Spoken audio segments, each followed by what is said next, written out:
Hi, I'm Aaron Weintraub, Chief Product Officer at Peace at Home Parenting Solutions, and I'm here this morning speaking with Ruth Freeman, our founder and president. And Ruth, what I wanted to ask you about today, as we've spoken over the last week, um, I can tell that the events in the world and just the cumulative struggles that parents are going through, working parents in particular, have really been weighing on you. I can hear it in your voice. I can see it in your face when we speak.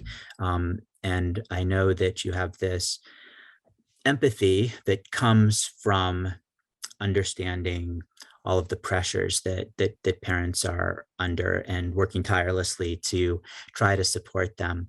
And so I just wanted to ask you a little bit this morning to talk about what's important to you about um, the burnout that working parents are maybe experiencing right now, with everything accumulating from the past few years and then recent events. Well, we've been hearing this from parents, and what we've heard is that they're just worn out, and they don't have the energy to do what they feel like they need to do. And then, Ohio State University just came out with this study that said 66% of working parents are experiencing what they called parental burnout, specifically measuring it. And with parental burnout comes increased anxiety, increased depression, increased use of alcohol, increased punitive parenting, yelling, screaming, hitting, and a feeling of distance from their kids, wanting to have some distance. And what troubles me most about this is that at the same time, we're dealing with the pediatric mental health crisis.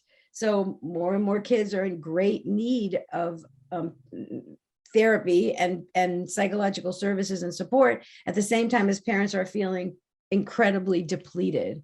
So we keep thinking about this perfect storm and how Peace at Home Parenting can help. Just last night, I was on with a group of parents, and it was like a conversation. So some of them were showing their cameras, and you could just see in their faces, they were exhausted. And there they were taking the time to come to this parenting conversation. And so it feels to me like our job at Peace at Home Parenting right now is to really simplify our messages and get them out succinctly and quickly, and try to go to the heart of what's going to really help parents re-energize. And part of that is helping parents to know what's needed and what isn't needed. I think so many parents are focusing on so many different areas. And I think we need to be helping them understand where to put their energy. Something I say in the classes that I teach is the main thing is to keep the main thing the main thing. And it's a difficult and deceptively simple kind of exercise to think, if I were to strip back to the bones of what's important to me, important to my child, important to my family, what would that be? And, how can I best focus my energy on what I can affect, and, then learn to accept with some sort of grace and skill the things that can't affect and change. And so when you think about that, what are a few of the areas where either you're hearing from parents or you're directing parents towards focusing their energy on what they can control? And I hope you'll answer this too, Aaron, because you're really good at this.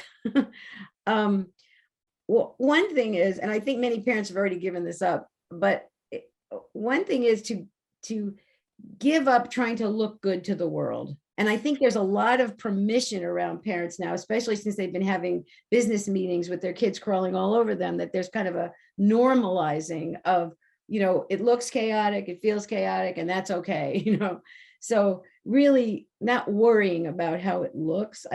I was just walking down the street and a neighbor's 4-year-old came running down the driveway to see my dog, and she was stark naked and the mother's running after her with a towel. And it was so delightful to me that this mom was relaxed enough to let her kid interact with me stark naked, and didn't, get all stressed about it, and didn't admonish the child.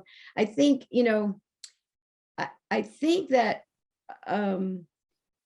I guess there's a couple of things. One is really, really reserving correcting and directing for things related to safety if the mother didn't know me and I was a strange man, yeah, I think I'd flip out. But she knew me, the kid knew me.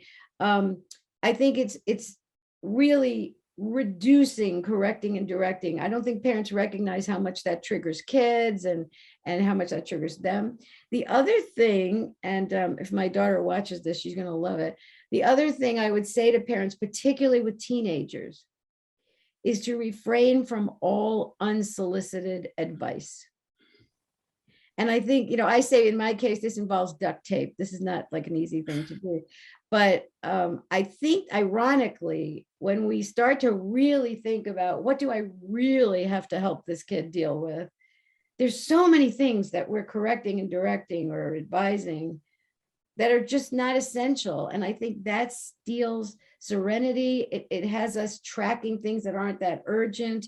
And just that one intervention, I think, will improve kids' relationships with their parents and put parents more at ease. Yeah, I love that I've heard you say that, and I've been working on that myself, and it's something that I also need duct tape for, and just the exercise of being more aware of it and trying to reduce correcting and unsolicited advice and all of those things. Just that alone makes me aware of how much of what I say to my kids is falls into those categories. And so it's an alarming realization, because that's not who I want to be to them, but been very helpful. And I think what I would add to that is I'm working from your office today, and one of the signs you have up, which I really like, I noticed when I walk by, says something to the effect of "Don't believe everything your brain tells you." And when it comes to recharging and renewal, that when parents, there's this awareness of the importance of self-care, but not a whole lot of nuance and skill about how to do it. This the coming together of a permission to kind of be yourself, along with the self-care, can create this idea that, like, permission to sit back on the couch and drink wine while the kids run crazy. But the real self, sometimes our brain tells us we need relaxation when what we need is to recharge and reconnect. And I know that when I've got a little bit of time, my brain tells me to watch Netflix. But what I really need is to take a walk, or to connect with a friend, or to read something meaningful to me. And I know that the science is out there, but I don't need that, because I can feel the difference between an hour of watching a TV show and 2 minutes of getting up and getting outdoors. It's a real qualitative difference that makes a huge difference. So what you've said has been very helpful to me in my parenthood and life as well. And so to finish today, what would you leave some closing words with for parents, or how would you direct them? What would you direct them to do next? Well, I'm reminded, Aaron, of when you're describing that, what do I do with these few minutes? The thing I would say is that there's positive coping, there's neutral coping, and there's negative coping. So Netflix is kind of neutral, although it might lean towards negative if you do a whole series. Drinking too many glasses of wine, it could be a negative coping, and getting outside could be a positive coping. So I think one of the positive coping mechanisms that gets overlooked is connecting with other human beings. And even just looking in someone's eyes. If you live with somebody and you walk over to them and look in their eyes and just share with them anything, connect with them, tell them what's going on, that literally reduces the stress chemicals in your brain and increases the feel-good neurochemicals. It increases dopamine and serotonin, the thing we're taking antidepressants for.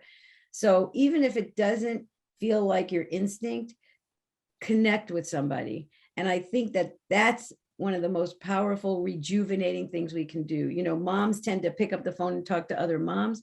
It's not wasting time. It's not just, irrelevant. It's essential to your health, and to remember that that's a valuable, positive coping mechanism. And the same for dads too, and parents of all spectrum. Just reach out and connect with somebody, and it's the best gift you can give your kids. Thank you. I love that. I recently watched a class with one of our experts, Joanne Robinson, and she ended it by looking right at the camera and telling folks that she believed that they could do it, and she was confident in them.